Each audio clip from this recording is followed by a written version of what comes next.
Hi, this is Karl-James Langford, Archaeology Cymru. That's Darren and Peter and myself. We've been here today and we've cleaned up the well again, the spring at Taffs Wells, and as you can see, no leaves present on the floor.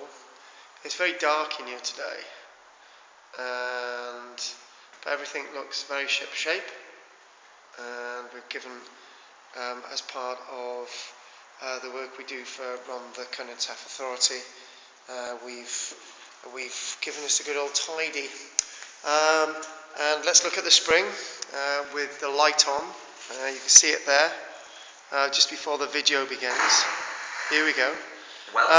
If anyone wants to come to see the spring or the well and they want to volunteer, then if they would contact us, and we'll be surely doing this as another clean and tidy up operation before the new year, and our work at Tom and a Cloud and other voluntary projects across the South Wales area. This is Karl-James Langford, beautiful locality at Taffs Wells. Hopefully see you all soon.